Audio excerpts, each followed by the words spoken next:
हाँ, 65 नंबर का सूत्र है, 18वां प्रकरण आज हमें बता रहे हैं। वही आत्मज्ञानी धन्य है जो मन का निस्तरण कर गया है और जो देखता हुआ, सुनता हुआ, स्पर्श करता हुआ, सूंघता हुआ, खाता हुआ सब भावों में एक रस है। इसमें बता रहे हैं आत्मज्ञान में दो ही मुख्य बाधाएं हैं, शरीर और मन। आत्मज्ञान में दो ही मुख्य बाधाएं हैं, शरीर और मन। अज्ञानी की समस्त क्रियाएं इन दोनों से ही संचालित होती है। ज्ञानी इन दोनों के पार एक तीसरी शक्ति को भी जान लेता है जो इन सब का साक्षी है। वही समस्त कर्मों का आधार एवं ऊर्जा स्रोत है। वही सत्य एवं शाश्वत है। अष्टावक्र कहते हैं कि जो इस मन का निस्तरण कर गया है, इस बड़ी बाधा को लांघ गया है, जो इस मन की बैतरणी से पार हो गया है, वही आत्मज्ञान का सुख प्राप्त कर सकता है। ऐसा आत्मज्ञानी धन्य है, मन के समस्त विकारों से ऊपर उठकर जिसने उस एक आत्म तत्व का अनुभव कर लिया। वह ज्ञानी इंद्रियगत समस्त कर्मों को करता हुआ भी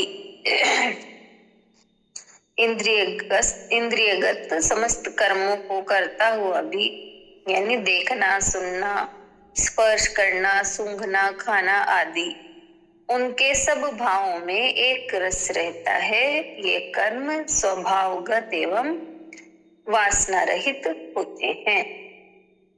यानी इंद्रियों से सब काम हो रहे हैं, लेकिन फिर भी उन सब भावों में एक रस ही रहता है, यानी अपने आत्म भाव में टिका रहता है। खा भी रहा है, सो भी रहा है, स्पर्श करना, सूंघना सब कुछ कर रहा है, लेकिन अपने आत्म भाव में है।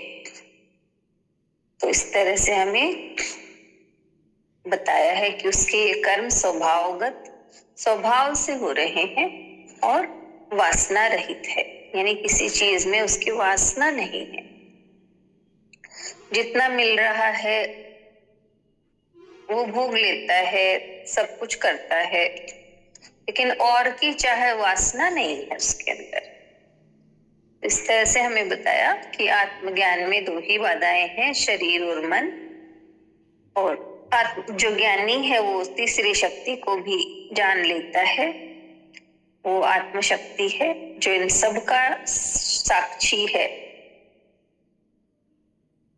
यानी शरीर और मन दोनों का साक्षी है। और वो ही ऊर्जा का स्रोत है, वो ही सत्य है, वो ही शाश्वत है। सभी कर्मों का आधार भी वो आत्मशक्ति है। आत्मा की शक्ति से ही सब कुछ होता है। तो इसलिए जो इस मन की बाधा को जिसने पार कर लिया, यानी इस मन की बैतरणी से जो पार हो गया, वो ही आत्मज्ञान का सुख प्राप्त कर सकता है। हरिओम। नवीता बताएंगी।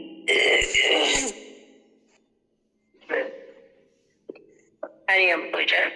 हाँ, हरिओम। आज के सत्र में बताया कि जैसे कहा कि आत्मज्ञान में दो ही मुख्य बाधाएं होती है, एक तो शरीर और मन।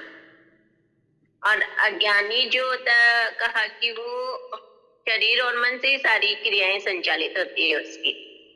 लेकिन जो ज्ञानी होता है तो कहा कि वो तीसरी शक्ति को भी जान लेता है। तीसरी शक्ति किसको कहा कि साक्षी भाव, कि वो साक्षी पे टिक जाता है।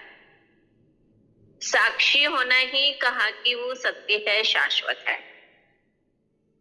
तो यहाँ पे ये कहा जब साक्षी भाव जागृत होता है तो कहा कि मन का निस्तरण हो जाता है, यानी कि मन की बेतरनी से पार हो जाता है और आत्मज्ञान का सुख उसे मिलता है।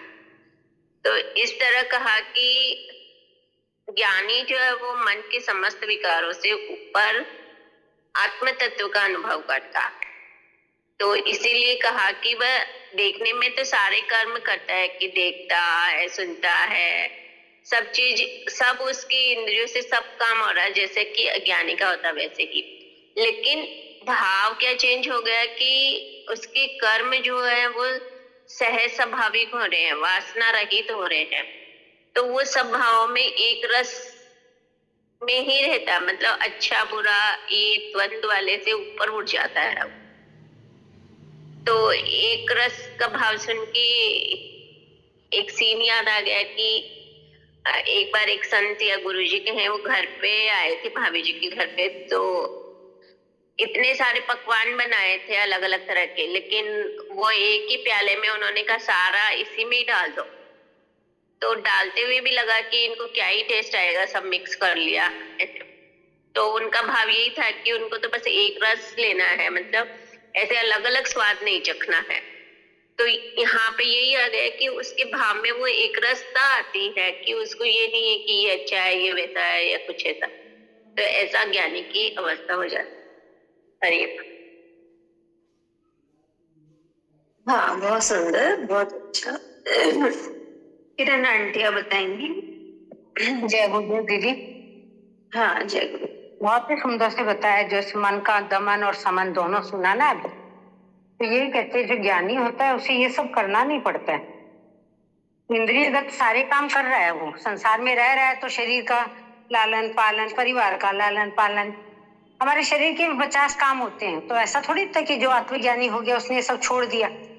परंतु बोलते हैं ना, आत्मज्ञान के सामने उस मार्ग पे दो चीज ही बाधक है, एक मन और एक तन।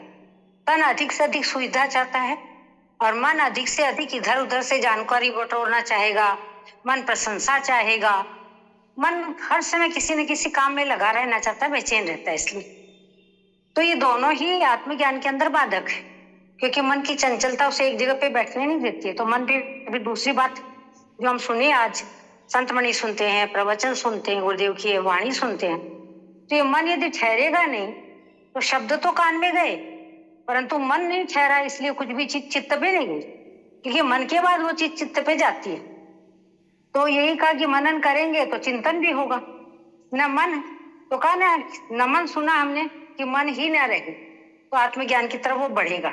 मन की उसकी कोई था नहीं, बोला ना, मन को पार पा लिया उसने, मन को जीत लिया, मन से आगे निकल चुका, वो अमन हो गया, तो उसके जीवन में अमन आ गया। यही कहते हैं आत्मज्ञानी को स्वभावगत सब कुछ कर रहा है, कुछ भी बेचैनी नहीं है उसके। और अज्ञानी इन दोनों से प्रभावी रहता है। वो तो शरीर की चिंता करता रहता है, देहाध्यास में रहता है, आज मुझे यहाँ दर्द है, आज मुझे बुखार है, आज मुझे ये, या फिर मन चाहता है बड़े रसीले चीजें, ये खाऊं, वो खाऊं, ये बोलूं, ये देख के आऊं। तो इन सब से जब पार पड़ गया तो बोले एक रास्ता में आ गया। वो एक रास्ता है उसकी आत्मा, अंदर की आत्मा संतुष्टि, आत्म श्लाघा भी नहीं कह सकते उसे हम, परंतु आत्मा अपने आप में रमण कर रहा है, वो ही रस उसे भाग गया। और अभी दीदी से सुना, उससे भी मेरे को याद आ गया कि जैन धर्म में तुम देखते हैं, कई बार हमारे घर भी आने का उनका काम पड़ा, तो जो भी चीज लेते हैं तो बोलते सब एक में ही डाल दो। तो जीव की एक रास्ता तो है ही, परंतु उनकी एक रास्ता है आत्म भाव की, उसी में रमण करना चाहते हैं। न संसार, न प्रकृति, न परमात्मा, अलग कुछ भी नहीं है, सब जगह वही परमात्मा का पसारा है। तो प्रकृति में भी वही है और हमारी भक्ति में भी वही है, हमारे अंदर भी वही है। जब एक रास्ता में है ना, तभी तो उसे आत्मज्ञान हुआ कि मैं भी ब्रह्म हूँ। तो बहुत सुंदर बात है दीदी कि सब कुछ करते हुए भी वो आत्म भाव में ही स्थित रहता है। और अज्ञानी हमेशा मन के चलाए चलता है और तन को सारे दिन तन को ही पोषता रहता है। जय गुरुदेव दीदी।